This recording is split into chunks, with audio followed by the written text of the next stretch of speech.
네, 안녕하십니까. 공도림 한국사 문제풀이 강의를 진행을 하고 있습니다. 제가 지난 시간에 조선 후기 정치사까지 살펴봤었죠. 자, 이 시간에는 교재 249페이지입니다. 문제 1번부터 해서 근대 조선 후기가 되겠죠. 근대 태동기 경제사 파트의 기출문제들을 살펴보도록 하겠습니다. 1번 바로 보시죠. 다음과 같은 상황을 극복하기 위해 조선 정부가 시행한 정책으로 가장 적절한 것은 이런 얘기죠. 자, 이거는 외호란 이후에 지금 상황을 지금 얘기하고 있는 것 같습니다. 간단하게 한번 보죠. 어떤 시대적 배경이냐면 정치사에서 우리가 한번 살펴봤던 부분인데요. 일단 이 근세 사회의 모순이 나옵니다. 그래서 이제 근세사의 모순은 16세기 말 사림이 집권하자마자 세기 말 여기서부터 이제 나오는 거죠. 뭐 정치적으로는 붕당 정치가 전개가 되면서 왕권이 약화가 되고 정치기관이 문란해지는 겁니다. 경제 면에서는 과점법이 붕괴가 되면서 농장 확대, 또 국가 재정의 약화, 또 농촌 농민 경제 파탄이죠. 사회 면에서는 군역 제도에서 중종대 군족 수포제 실시 이후 군족 수포제, 그래서 양반과 상민 간의 신분 구분이 뚜렷해지고요. 반상 간의 신분 구분입니다. 사상적인 면에서의 근세사의 모순이라고 한다면 이러한 상황 속에서 성리학이 제대로 제 기능을 수행하지 못하고 있었죠. 오로지 주기니, 주린이, 이기론이라든가 예학이라든가 보학에 심취가 되어 있었습니다. 이걸 우리는 근세사의 모순이라고 그랬어요. 그러니까 이는 이런 근세사의 모순에 대한 당시 지식인들이 있죠. 당시 지성들, 지식인들은 어떤 반응을 보였었느냐라고 하는 거죠. 전부 여기에 같이 동참했느냐 근세사의 모순에 그렇지는 않습니다. 당시 북인의 정인홍 같은 경우는 야 이거 큰일 났다. 응? 부국강병 민생안정을 위한 개혁을 해야 되지 않겠습니까? 라고 주장을 했지만은 받아들이지는 않았죠. 그러나 16세기 말에 정인홍 등의 부국강병 민생안정론은 그것이 씨앗이 돼서 나중에 18세기 몰로 실학이라고 하는 꽃을 피우게 되는 하나의 맹아가 됐던 것이죠. 자, 그럼 이 근세사의 모순을 당시 지배층에서는 어떤 시각으로 보고 있었느냐? 이 근세사의 모순이 심화가 돼 나가면서 지배층의 대책이 있었다라고 하는 겁니다. 지금 문제는 이거죠. 이 지배층의 대책을 묻는 겁니다. 결론부터 얘기하면 이 지배층의 대책은 근본적인 대책은 아니었다 이거죠. 그럼 어떤 대책이냐? 근본적인 건 아니고 우선 피상적으로 우선 발등에 불 좀 끄자라고 하는 취지가 담겨 있었다고 그랬습니다.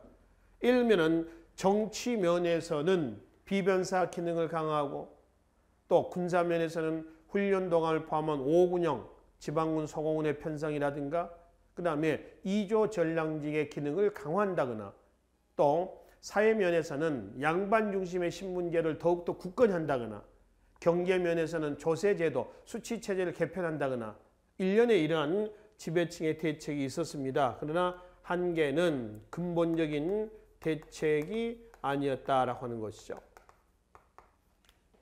그래서 더 이상 지배층의 대책에 기대할 수 없게 된 민중들은 스스로 이거를 극복하려는 노력을 하는 거죠. 그 민중의 자구책이 나옵니다. 그 민중의 자구책의 결과 민중 의식이 어떻게 됐어요? 신장이 되겠죠. 그래서 민중 의식의 신장을 토대로 해서 근세사의 모순을 극복하고 근세 다음이 어딘가요? 근대죠, 근대. 그래서 근대 사회로 이행을 해 나갔다. 따라서 근대 사회로의 이행의 주역은 누구다? 바로 민중이다라고 하는 겁니다. 지배층이 자율적으로 지네들 체제의 모순을 뜯어 고치면서 근대 사회로 이행하는 주역이 됐던 것이 아니고 민중이었다라고 하는 겁니다. 하여튼 동서고금을 막론하고요. 변화와 개혁에 가장 둔감하고 싶은 분야는 어떤 분야다? 정치권이다. 정치 분야다라고 하는 사실 우리가 직접 지금을 살면서 지금 현재를 살면서 확인해 볼 수가 있지 않습니까? 자, 그중에 이제 지배층의 대책이에요.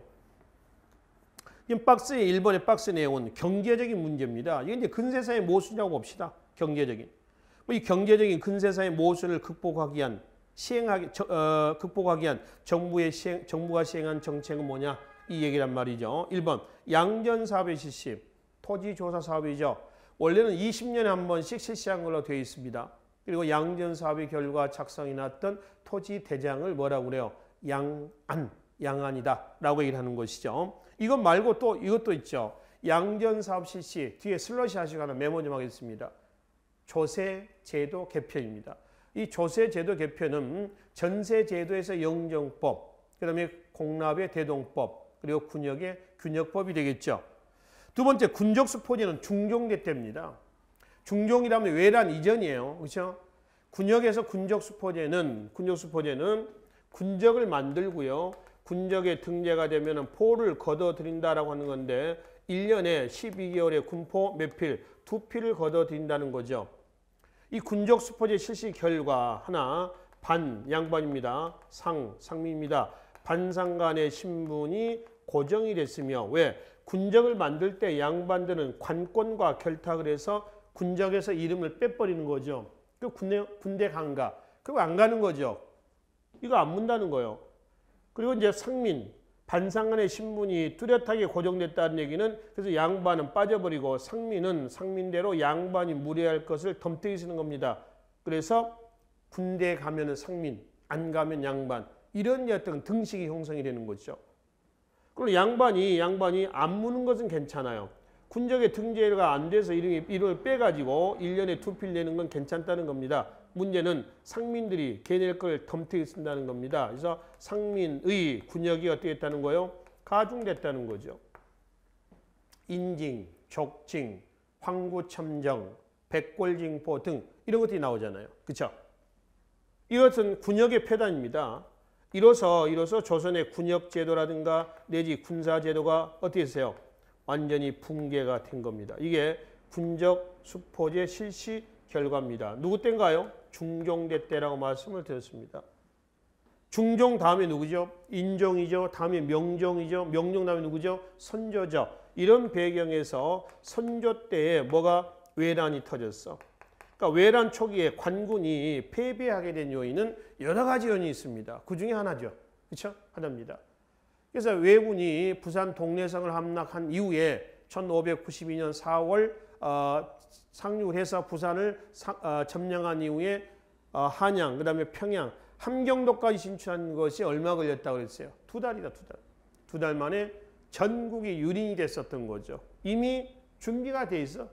그러니까 유린될 준비가 돼 있었다라고 이제 보시면 되겠다는 거죠. 그래서 이러한 패단을 시정을 좀 하자 해서 당시 지성들에 의해서 양역 변통론이 제기가 됐었습니다.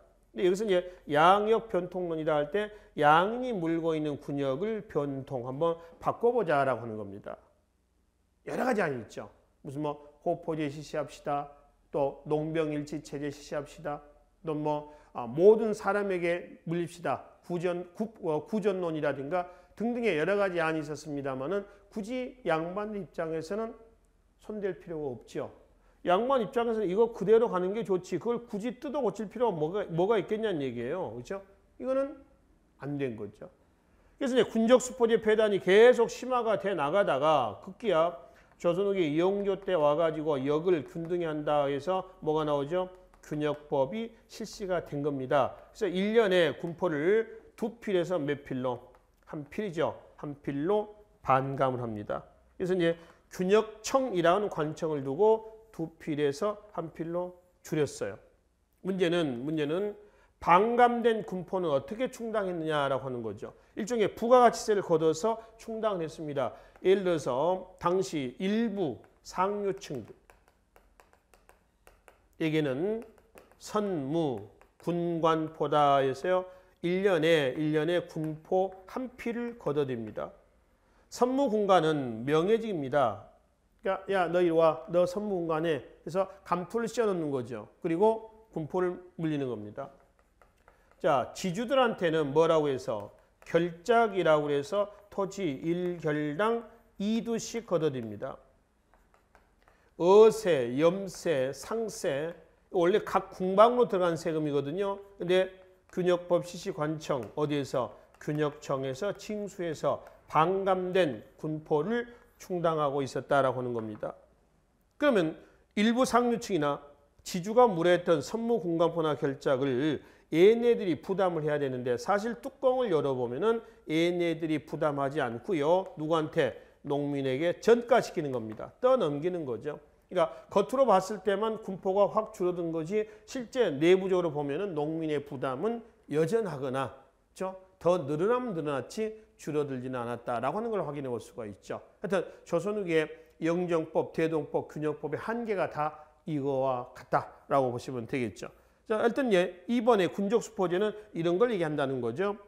3번의 연분구등법은 세종대 때에 풍흉을 기준해서 최하 4도에서 최고 20도까지 걷어진 거고요. 네 번째 오가작동법은 16세기 이후에 5집을 일통으로 묶어서 농민의 유망을 막으면서 국가 재정을 확보하자는 겁니다. 그런데 여기서 지금 경제적인 측면에서 이 조치, 이 상황에 대한 대책은 1번 양전사업 실시다 혹은 전세 내지 조세 제도의 개편을 얘기하시면 되겠습니다. 자, 3번으로 내려가겠습니다.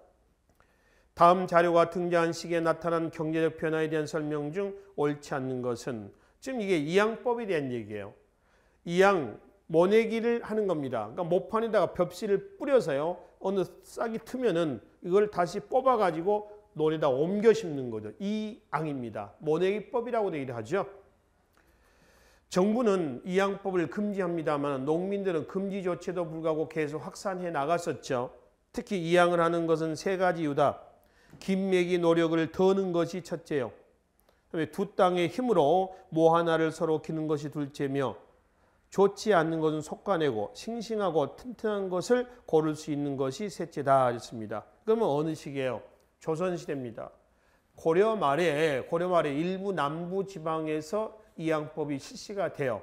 근데 15세기 때 와서 조선시대에 와서야 비로소 전국적으로 확산이 돼 나간단 말이에요. 조선 후기 때 가면 이제 전국적으로 말 그대로 전국적으로 확산이 돼 나가고 있었습니다. 자, 그러면 이건 조선시대 때 상황이라고 가정하고요. 1번 보기로 하겠습니다. 모내기법이 확산되어 벼와 보리의 이모작이 가능해졌고 노동력이 크게 절감될 수 있었다 그랬죠. 그렇죠. 맞습니다. 근데 여기서 이제 노동력 절감은 밑줄 그어놔요. 모내기법을 잘못 이해하면은 노동력이 증가가 된 걸로 이해할 수가 있습니다. 왜냐하면 모판에다가 일단 모판에다가 벽실을 뿌린다고 그랬죠. 그래서 이게 어느 정도 자라면은 본논에다가 이제 뭐라는 거죠? 옮겨 심는 거예요. 그러니까 옮겨 심고 하다 보면은 노동력이 더 들잖아요. 그럼 여기서 얘기하는 노동력 절감은 뭘 얘기하느냐? 이 단어 안에는 이양법에서 이 문장 안에는 어떠한 말이 숨겨져 있느냐라고 하면은 김매기 때입니다. 김매기. 김을 매는 데의 노동력 절감이에요. 아시겠죠? 노동력 절감입니다. 그래서 여기서 노동력이 절감되면 이때 이렇게 한다면은 더 노동력이 많이 든 것처럼 보이는데 이때는 김매기입니다. 즉 모판에서 옮겨 심고 옮겨 심 때 막 뿌려버리는 거 아니지 않습니까? 줄을 맞춰서 모를 내는 겁니다. 그리고 모를 심을 때 안 좋은 것은 종자는 빼버린다고 그랬죠. 앞에 보면은 박스 안에 마지막 자 좋지 않는 건 솎아내고 이런 얘기가 있잖아요. 그래서 이제 모를 여기다가 이제 심었단 말이에요. 그럼 그나마 그 와중에서도 잡초가 이렇게 날 수도 있습니다. 이렇게. 그 잡초가 나면 어떻게 한다는 거예요? 줄을 맞춰서 심었기 때문에 그 도랑을 왔다 갔다 하면서 잡초를 이렇게 뽑아낼 수가 있다. 이 얘기입니다. 그러니까 이 김매기 할 때의 노동력 절감이다. 이 말이 숨겨져 있습니다. 2번. 일부 농민은 인삼, 담배, 채소, 면화 등과 같은 상품 작물을 재배해 높은 수익을 얻다. 조선 후기 때 상품 작물 재배 나오죠. 지주에 대한 지대 납부 방식이 타조법에서 도조법으로 바뀌어갔으며 여전히 타조법이 유행을 했습니다. 도조법은 18세기 이후에 나오는데요. 이걸 지대라고 그래요. 지대. 지대는 땅에 대한 임대료를 지대라고 얘기를 합니다. 타조법이 있고요. 조선 전기에서요. 후기까지 내내 적용된 거고요. 도조법이 있습니다. 이거는 18세기 이후에 나온 거고요. 도전법이라고 하는 것도 있습니다. 18세기 이후입니다. 자, 타조법은 정률지대입니다. 지대, 땅에 대한 임대료입니다. 지주와 소장이 반반씩 나누는 거예요. 도조법이라고 하는 것은 정액지대입니다. 일정 액수를 나눈 거죠. 정액. 그래서 보통 지주, 소작인 농사할 때 계약을 할 때 다른 토지에서 생산되는 것을 기준해서 한 3분의 1로 계약을 합니다. 3분의 1로. 그렇게 해가지고 운영하는 거고요. 도조법이고요. 도전법이라고 하는 건 뭐냐면은 화폐지대예요. 돈으로 지대를 내는 걸 얘기합니다. 조선후기 때는 상평통보가 전국적으로 유통이 되지 않습니까? 그리고 이제 정률지대는 지주와 소작인의 관계가 예속관계고요. 여기는 계약관계예요. 그러니까 예속관계 때는 누가 더 유리하냐 하면은 지주가 유리합니다. 종자의 선택을 지주가 하고요. 농사 비용은 소작인이에요. 근데 여기는 지주가 유리한 게 아니라 소작인이 유리합니다. 왜냐하면은 품종 선택을 소작인이 합니다. 농사에 필요한 경비는 지주가 부담을 해요. 그러니까 도조법은 소작인이 유리하다. 그리고 도전은 뭐냐면 똑같이 도전할 때 도 있죠. 이 도는 뭐냐면은 이 도입니다. 한자로는. 도지 이렇게 있거든요. 도지는 좀 쉬운 말로 하면 소작료를 얘기합니다. 소작료. 근데 그 도지, 소작료를 현물로 내면은 도조고요. 현찰로 내면은 뭐가 되는 거예요? 도전이 되는 겁니다. 그 차이예요. 뭘로 내느냐의 차이지 다른 의미는 없다는 것이죠. 자, 일단 3번 조선후기 때 이게 나오죠. 그러나 후기 때 18세기 때 나온 것이지 대체로 조선 전개수 후기까지 내내 적용됐던 지대는 타조법이었습니다. 자, 네 번째 수공업에서 자금과 원자재를 미리 받아 제품을 만드는 선대제가 활발했다. 조선 후기에 가장 보편적인 수공업을 선대제 수공업이라고 그래요. 그러니까 수공업자가 영세하다 보니까 영세한 수공업자가 원료를 구해가지고 만들었던 경제적인 여력이 없는 겁니다. 그래서 조선 후기 때 도고, 물주죠. 도고가 그 수공업자에게 원료값을 줍니다. 야, 너 이거 100만 원 줄 테니까 분필 한 100바스를 만들어서 내라. 그럼 이제 분필 만드는 그 수공업자가 원료 살 돈이 없어서 놀고 있는 거예요. 그래서 도고로부터 100만 원을 받아서 원료 사서 분필 100박스를 만들어서 도고한테 갖다 주는 거지. 그치? 도고는 이제 학교나 학원을 다니면서 분필을 팔겠죠. 예전에 이제 낱개로 소상인들이 분필 양을 했는데 도고가 막대한 자본을 동원해서 박스채로 막 공급을 싸게 하는 겁니다. 중소상인은 어떻게 됐어요? 몰락을 하겠죠. 그래서 상인 계층의 분화에도 영향을 준다라고 하는 것이죠. 그렇죠? 그래서 조선 후기 때 수공업의 형태는 보편적으로 선대제 수공업입니다. 물론 이거에도 간의 수공업이라든가 독립 수공업도 있습니다만 거의는 선대제 수공업이라고 보시면 되죠. 5번. 교환경제 발전은 해동통보를 비롯한 여러 화폐의 사용을 확산시키다. 해동통보는 고려 숙종대 화폐입니다.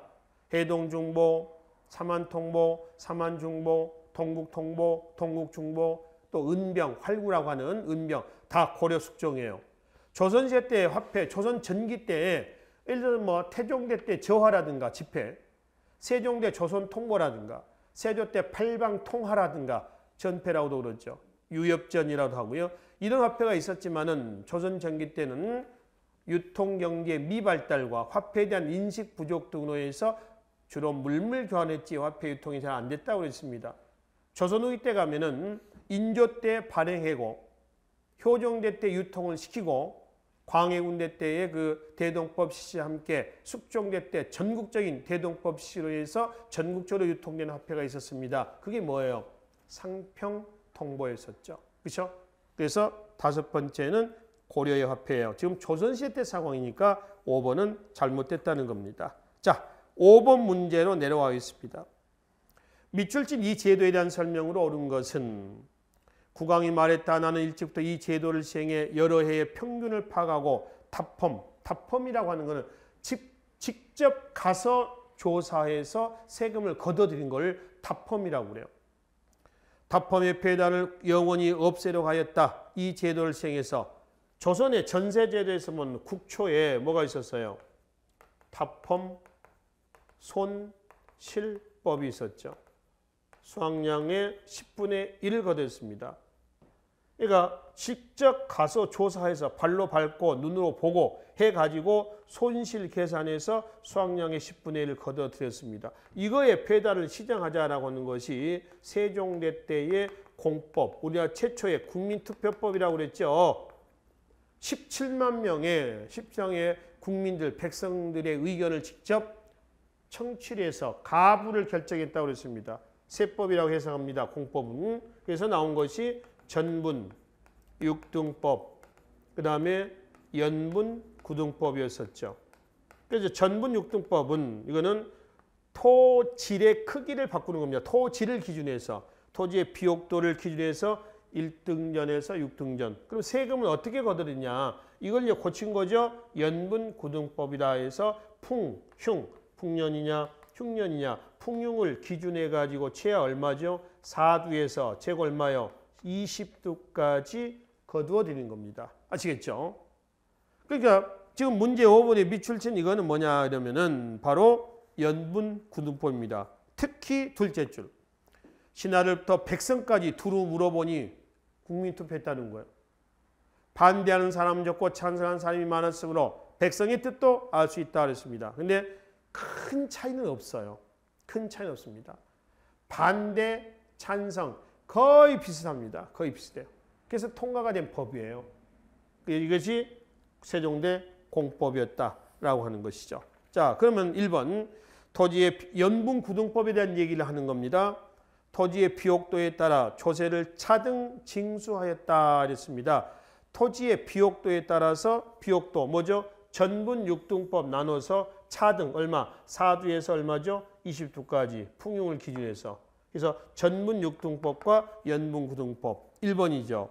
2번은 인조 때 영정법입니다. 이거는 연분 구등법이요. 조선 후기 인조 때 가면은 영정 과율법의 준말이에요. 그래서 풍흉에 관계없이 1결당 4두로 대체로 고정이 되는데 때로는 6두짜리도 있습니다. 근데 보편적으로 영정법 그러면 1결당 4두 이렇게 얘기를 하시면 돼요. 그리고 전분 육등법도 인조 다음에 효종이 나오죠. 효종대 때 가면은 1결의 측량 면적이 통일이 됩니다. 그걸 뭐라 하냐면 양척 동일법이라고 얘기를 합니다. 양과 척을 동일시했다. 그래서 뭐라고 그래요?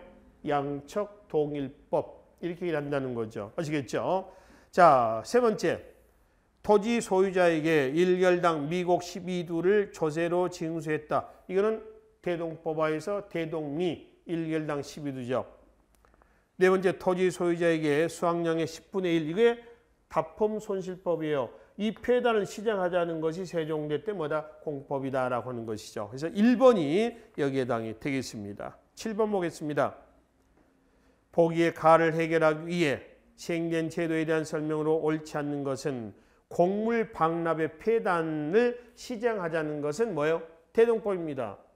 광해군대 경기도에 시작을 해서 숙종대 전국적으로 확산됐고요. 꼭 쌀로만 내는 건 아니었죠. 방금 나왔지만 대동미 쌀로도 내지만은 포로도 냅니다. 대동포. 또 돈으로 낸다. 돈 대동전. 이때 돈은 상평 통보다. 대동법 시시관청을 뭐라 한다? 선해청이라 한다. 균역법 시시관청 균역법 시시관청 균역청이라 하죠. 그 다음에 대동법 실시로 인해서 나타난 특허 사기를 뭐라 한다? 공인이 한다. 공인이 막대한 부를 축적을 해서 나중에 도고, 일반 물주죠. 도고로 성장을 하기도 했었습니다.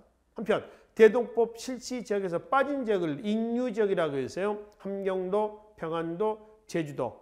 그래서는 세금을 거둬들이지 않는 것이 아니라 거둬들이는데 중앙으로 운반하지 않고 자치경비로 쓰는 지역을 얘기한다는 것이죠. 자, 그러면 대동법에 대한 설명을 옳지 않는 것은 1번 관청에서 추가로 어장세, 선박세를 유도했다. 이거는 뭐예요? 균역법이에요. 보세요. 균역법으로 인해서 종래, 군적수포지에서 2필에서 1년에 한 필로 반감되자 반감된 군포를 충당하기 위해서 균역청에서 징수했던 어세, 염세, 상세 이런 것들이 여기에 해당이 된다는 것이죠. 그래서 1번은 균역법 얘기입니다.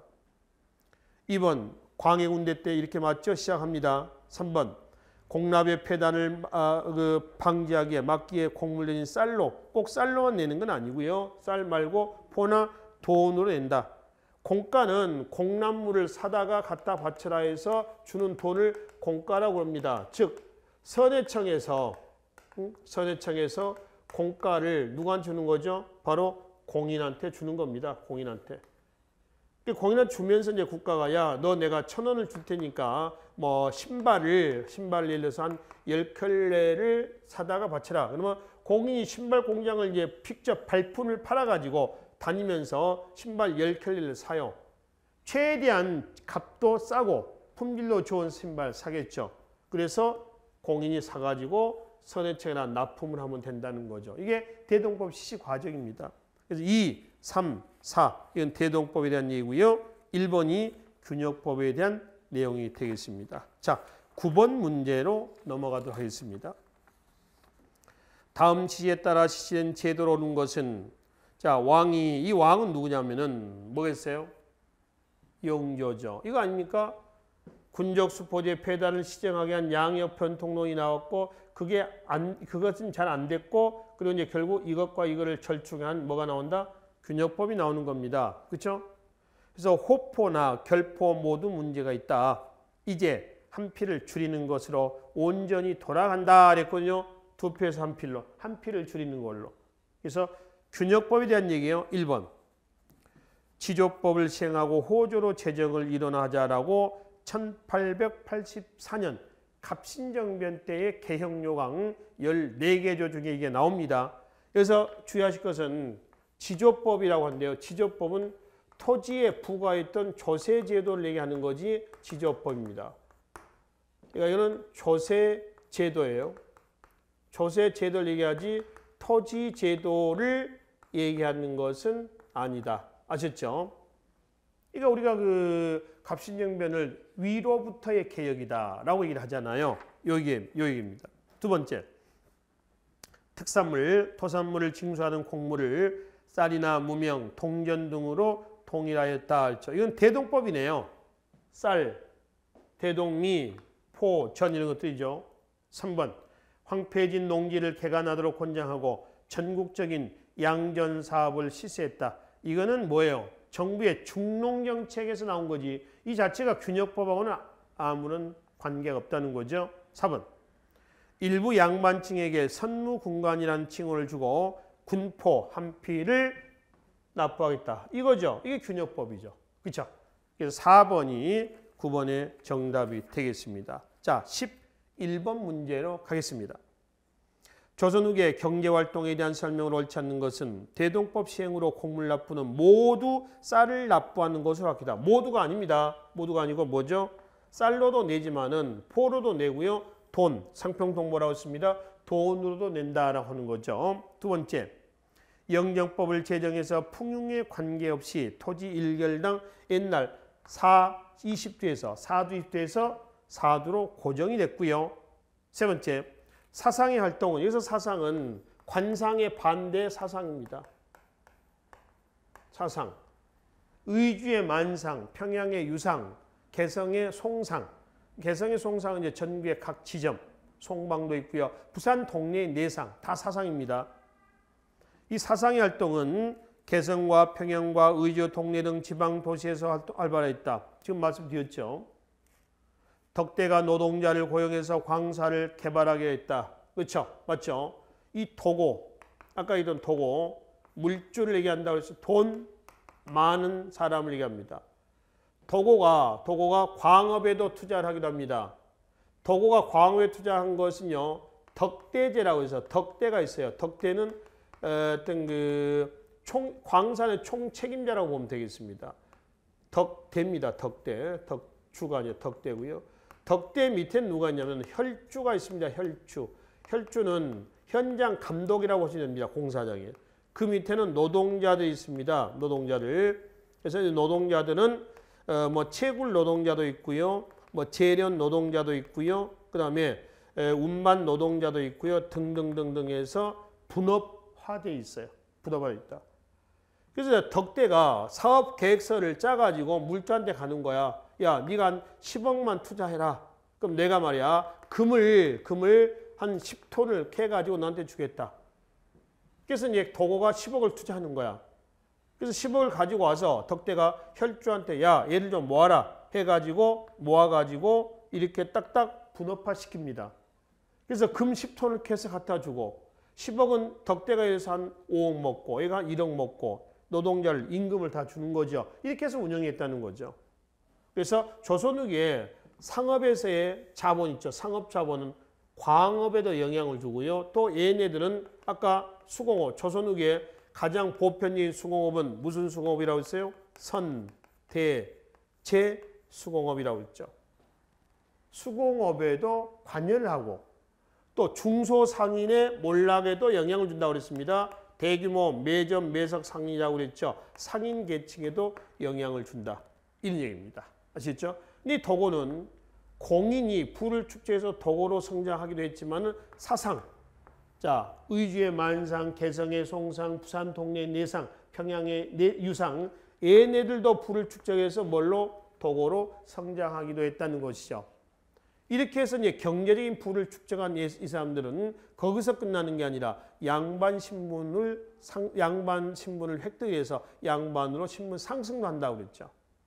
그래서 경제적인 변화는 거기서 끝나는 건 아니고 사회 변화에도 영향을 준다는 것이죠. 그래서 네 번째 맞죠? 1번이 지금 잘못된 설명이 되겠습니다. 자, 13번 문제로 하겠습니다. 조선 후기 수치제도인 가다에 대한 설명을 바르게 한 것은 바른 설명은 이런 얘기죠. 가본이 균역법이죠. 군포 1년에 2필이 1필로. 나본이 이게 뭐예요? 대동법이고요. 다본은 뭔가요? 영정법이 되겠습니다. 1번 봅시다. 가에 의해 양반과 농민 군역 부담이 균등해 지게 되었다. 자, 가는 지금 균역법이 되어 있습니다. 근데 가에서 양반과 농민의 군역 부담이 봐봐. 겉보기에는 1년에 2필에서 1필로 해서 공평해진 것처럼 보이는데 사실은 이거를 얘네들이 내야 했는데 얘네들이 농민에게 전가하면서 농민의 부담은 오히려 더 심해집니다. 두 번째, 균등해지지 않았다는 얘기입니다. 1번은. 2번, 대동포입니다. 나의 실시로 인한 재정 부족분 결작을 통해서 채다. 결작이라고 하는 것은 군역법, 즉 군역제도, 군적 수포제에서 균역법으로 되면서 반감된 군포를 충당하자는 거지. 충당한 거지. 나번 지금 대동포, 공납의 폐단을 시정하자는 거거든요. X. 3번, 대동법이죠. 나는 방납의 폐단을 시정하기에 광해운대 처음 시행했죠. 그리고 전국적인 실시는 숙종대 때 마련이 된 겁니다. 네 번째, 다는 영정법입니다. 다는 영정법으로 토지 일결당 미국 2두로 전세율을 인하했다 했습니다. 2두가 아니라 얼마라고요? 아까 1결당 4두로. 그러니까 최하 4두에서 최고 20두까지 연분 구등법에서 냈던 세금을 1결당 4두로 획일화시킨 거죠. 고정을 시켰다라고 하는 겁니다. 그래서 13번은 3번이 여기서 가장 바르게 설명한 내용이 되겠습니다. 자, 15번으로 하겠습니다. 다음 수치제도에 대한 설명이다. 시기적으로 가장 늦게 나타나는 것은 1번. 편성된 호는 인구와 장정의 많고 적음에 따라 9개 등분으로 나누어서 부역을 시켰다. 호를 편성하는 겁니다. 이거는 인구와 장정의 많고 적음에 따라서 이거는 고려시대 때의 호를 편제한 기준입니다. 2번. 전세를 토지 1결당 4두로 권했다. 이게 인조 때 뭐예요? 영정법입니다. 2번, 3번. 조세는 토지의 비옥도에 따라서 6등급. 그렇죠? 그 다음에 풍류에 따라 9등급. 이건 세종대 때죠. 자, 네 번째. 사람은 연령에 따라 6등급. 가구는 호조, 사람의 다과에 따라 9등급 나눴다. 이거는 통일신라 민정문서에 나온 얘기입니다. 그래서 가장 빠른 것은 뭐예요? 4번. 두 번째 1번 고려죠. 그 다음에 세 번째 세종대 때 연분구등법. 네 번째 영정법. 그래서 두 번째가 영정법에서 두 번째가 가장 시기적으로 늦게 나타나는 것이다 라고 하는 것을 확인해 볼 수가 있겠습니다. 17번 보겠습니다. 조선 후기의 경제 상황에 대한 설명 중 사실과 어긋나게 기술된 것은 조선 후기입니다. 지주나 자장농뿐만 아니라 소장농민도 광작을 통해서 경영형 분홍이 되는 경우도 있었습니다. 가능합니다. 광작을 통해서 경영형 분홍. 경영형 분홍은 자 광작은 1인당 경작 면적이 넓어진 현상입니다. 특히 조선 후기 때요. 논농사에서 이양법과 그다음에 뭐가 있죠? 견종법이 있습니다. 이 이양법, 견종법의 결과 광작이 나오고 광작의 결과 농민 계층이 어떻게 했어요? 분화가 됐습니다. 농민 계층의 분화다. 그래서 이 농민 계층의 분화에서 일부 소수는 경영형 분홍. 다른 말로 뭐냐면 요호라고도 그러고요. 요호 부민이에요. 졸부들이죠. 얘는 이제 부를 축적을 해가지고 나중에 어디로 양반으로 신분 상승하고요. 대다수는 임노동자, 임시노동자입니다. 그러니까 요즘에 일용직 근로자 정도로 해석하시면 되겠습니다. 그리고 중도화, 도시로 나가서 길거리에 앉아서 좌판을 까놓고 장사한 사람이죠. 특히 이 임노동자 있잖아요. 이 임노동자들이 혈주가 광군 모집 광고를 보고 광산으로 달려갔던 이 노동자들이에요. 이 중도화들 있죠. 이 중도화는 어디로 간 줄 아십니까? 이 중도화는 도시로 가가지고 도시에서 뭘 하냐면 난전을 합니다. 잡상인 활동이죠. 그래서 얘네들의 뒤를 후려쳐서 먹고 살았던 소위 시전상인이셨어요. 그 시전상인에게 그동안 줬었던 금난전권이라고 하는 특권을 그래서 없애버리는 거예요. 그래서 지금 광작으로 해서 나타난 결과 내용 중에 보면은 여러 개 같이 연계가 되어 있다라고 하는 것을 확인해 볼 수가 있습니다. 2번. 상업이 발달함에 따라 화폐 발행량이 부족해서 전황이 나타났다. X. 전황이라고 하는 것은 화폐 발행량이 부족한 게 아니고 화폐를 만들어내는데 발행량이 아니라 유통량입니다. 유통이 안 된 거예요. 그 돈은 어디가 있을까요? 지주들이 집에다 싸놓습니다. 싸놓고 부의 축적이죠. 치부의 수단으로 이용한다는 겁니다. 치부의 수단으로서. 그걸 우리는 전황이라고 그래요.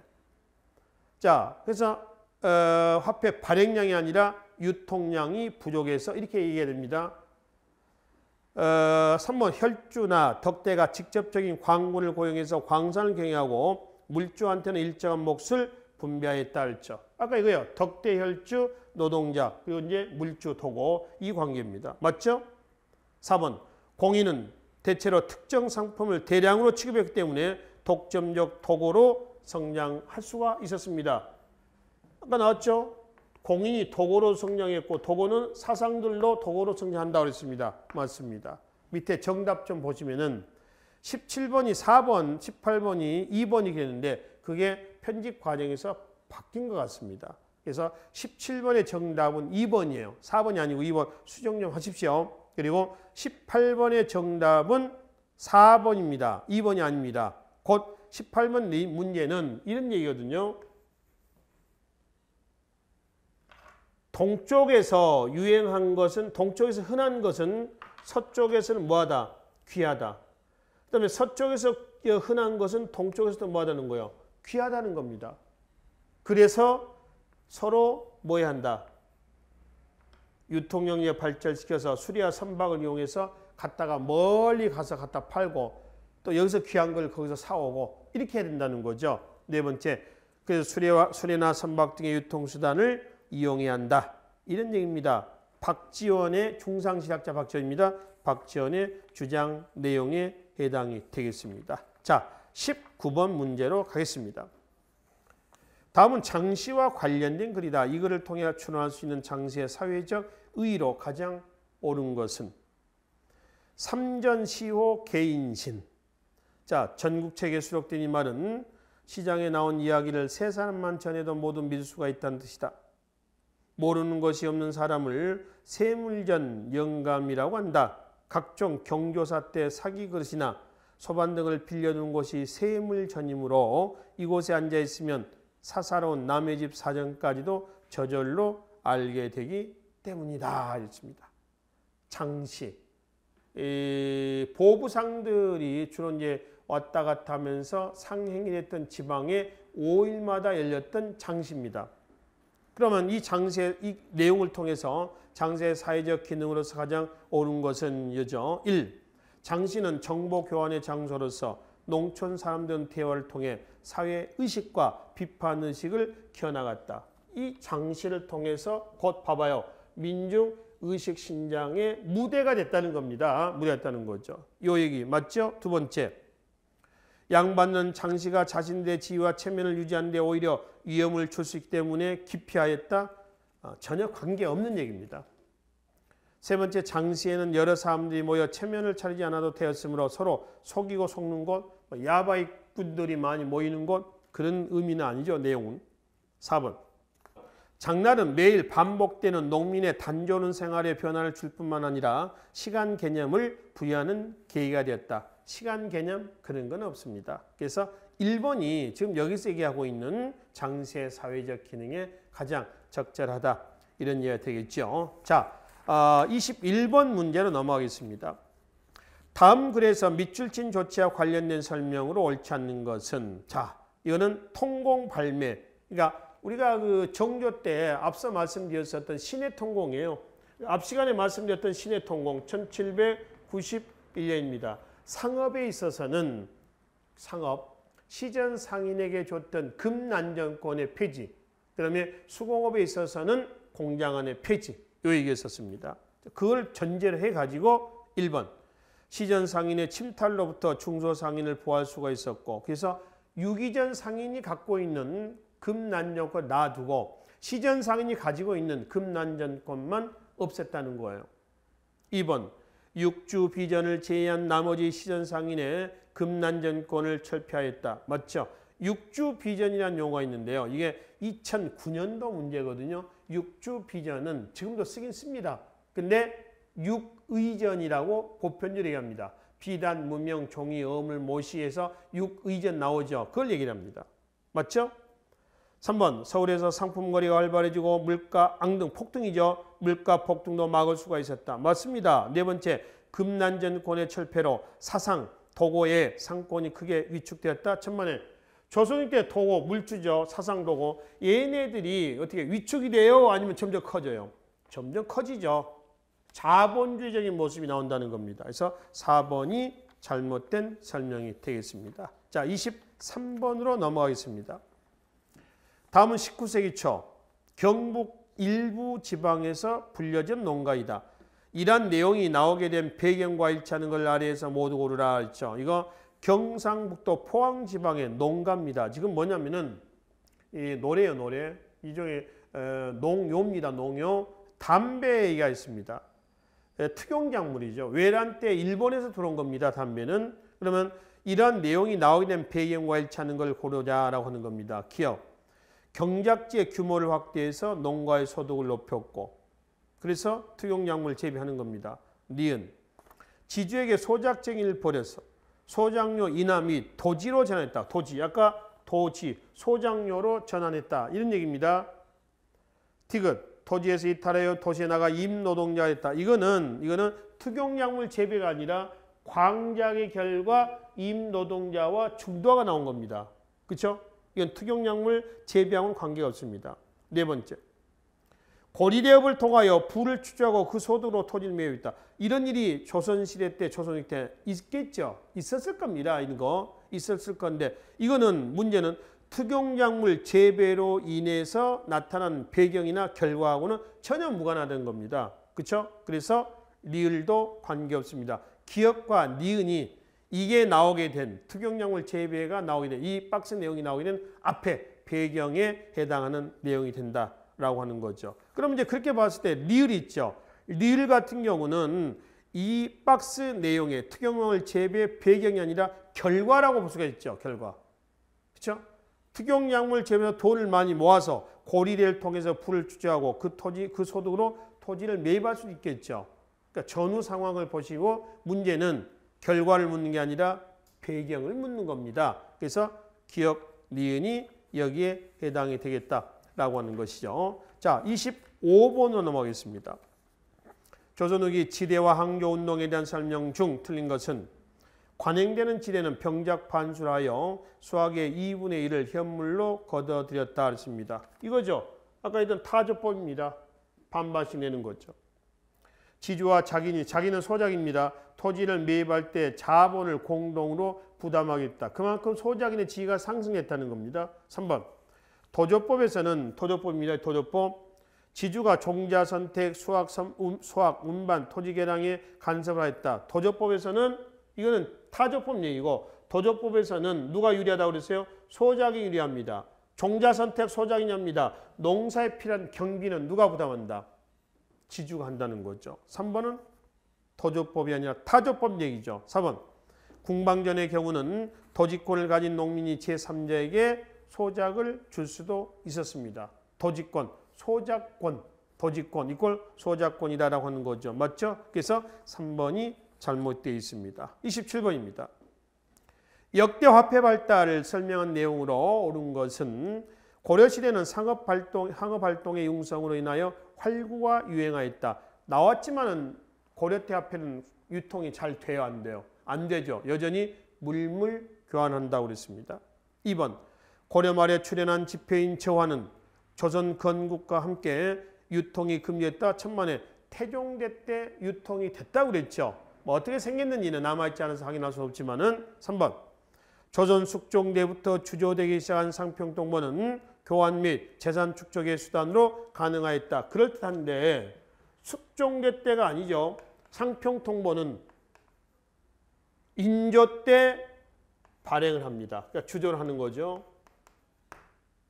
그 다음에 인조 다음에 효종이죠. 효종대 때 유통을 시켜요. 그런데 전국적인 유통은 숙종대 때입니다.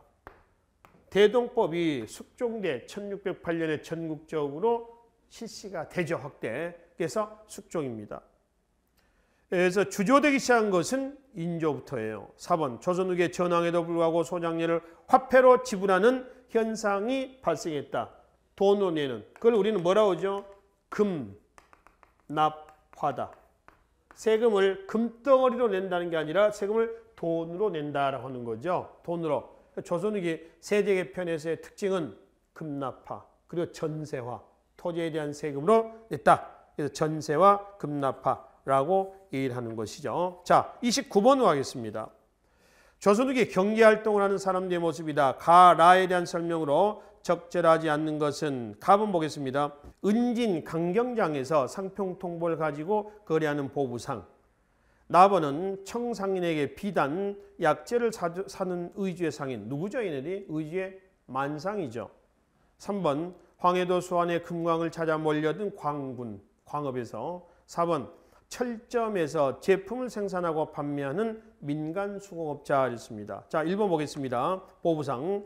15세기 말부터 나타나는 장시는 지방민의 교역 장소로 보통 5일마다 열렸는데 18세기 중엽에는 전국에 1000개소가 개설되었다. 맞습니다.